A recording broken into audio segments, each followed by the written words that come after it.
Welcome to literature achievers. Literature achievers में आप सभी का स्वागत है। जैसा कि आप सभी लोग भली भांति जानते हैं कि इसके जो पहले की क्लास थी रूल्स ऑफ नाउन के ऊपर थी, जिसमें रूल नंबर 6 डिस्कस किया गया। आज जो आपकी पर्टिकुलर क्लास है वो रूल नंबर 7 पर है। तो आइए आज आप लोगों के साथ सीखते हैं नाउन्स का रूल नंबर 7। तो चलिए देखते हैं रूल्स ऑफ नाउन। कुछ समाचार पत्रों, पुस्तकों तथा कुछ देशों के नाम देखने में भले ही प्लूरल लगे लेकिन अर्थ में सिंगुलर होते हैं। एक बार और देख लीजिए पुनः उस चीज़ को। समाचार पत्रों, पुस्तकों तथा कुछ देशों के नाम देखने में भले ही प्लूरल लगे लेकिन उनका प्रयोग सिंगुलर रूप में होता है, अर्थात एक वचन के रूप में होता है। आइए उनके कुछ एग्जाम्पल्स देख लेते हैं। तो एग्जाम्पल्स आप के हैं the United State of America, the Hindustan Times, the Arabian Nights. आपके सामने here are 3 examples. With the help of these 3 examples we will try to understand their uses. इनके प्रयोग को हम सीखेंगे। वंस अगेन फिर देख लेते हैं। The United State of America, the Hindustan times. Next आपका है द अरेबियन नाइट्स। अब हम सेंटेंस में इनका 1 बाय 1 प्रयोग करके सीखेंगे और जानेंगे कि इनके साथ हम सिंगुलर वर्ब का प्रयोग करेंगे या प्लूरल वर्ब का प्रयोग करेंगे। तो देखते हैं। द वेरी फर्स्ट एग्जाम्पल आपके सामने है the United State of America has made great progress in science. फिर से देख लेते हैं। The United State of America has made great progress in science.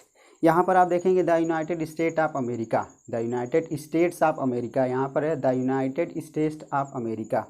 देखने में कैसा लग रहा है? देखने में आपको ये प्योरली प्लूरल लग रहा है, लेकिन इसके साथ हम क्या करेंगे? तो आइए देखते हैं। यहाँ पर 2 वर्ब हैं, एक सिंगुलर वर्ब है और एक प्लूरल वर्ब है। तो इसमें से हम कौन सी वर्ब का यूज़ करेंगे? तो इसमें इस सेंटेंस को करेक्ट करने के लिए हम सिंगुलर वर्ब का प्रयोग करेंगे, अर्थात हैज़ का प्रयोग करेंगे। तो जब हम हैज़ का प्रयोग करेंगे तो हमको हैव को रिमूव करना पड़ेगा। जब हम हैव को रिमूव कर देंगे तो ये सेंटेंस आपका क्या हो जाएगा? करेक्ट हो जाएगा। अब सेकंड एग्जांपल देखते हैं। The Arabian Nights is a famous book, the Arabian Nights is a famous book. अब यहाँ पर देखिए द अरेबियन नाइट्स, तो द अरेबियन नाइट्स के बाद आप आर का प्रयोग करेंगे या इज का प्रयोग करेंगे? तो उसको देखते हैं। जैसा कि आप रूल नंबर 7 में ऊपर चीज़ें दिखाई गई हैं कि देखने में भले ही क्या लगे, देखने में भले ही ये आपको प्लूरल लगे लेकिन इनके साथ हम सिंगुलर वर्ब का प्रयोग करेंगे। तो इसमें आपका है the Arabian Nights is a famous book.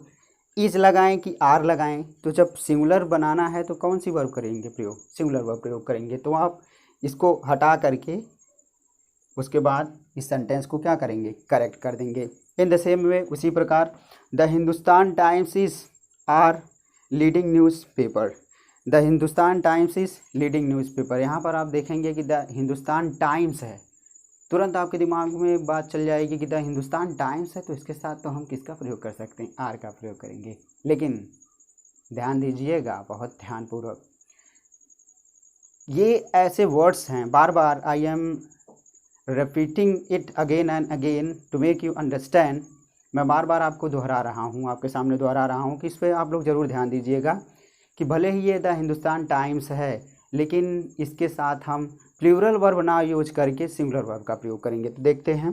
The Hindustan times is, अब यहाँ पर आप देखिएगा द हिंदुस्तान टाइम्स है, तो यहाँ पर आप इज का प्रयोग करेंगे या आर का प्रयोग करेंगे? तो इस सेंटेंस को करेक्ट करने के लिए हम यहाँ पर प्योरली पूर्णतः इज का प्रयोग करेंगे। तो हम क्या करेंगे? आर को यहाँ से रिमूव करेंगे। जब हमने आर को रिमूव कर दिया तो ये सेंटेंस आपका क्या हो जाएगा? करेक्ट हो जाएगा।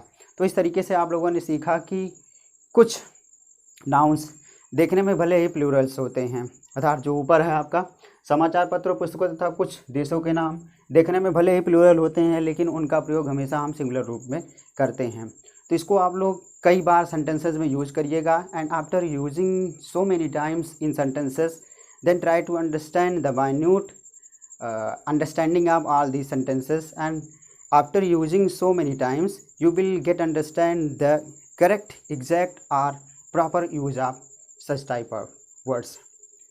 Then I hope आपको ये क्लास अच्छे से समझ में आई होगी। Thank you so much. Always be the part of literature achievers and literature achievers is always with you. And if you like this class, kindly like, share and subscribe. Thanks a lot.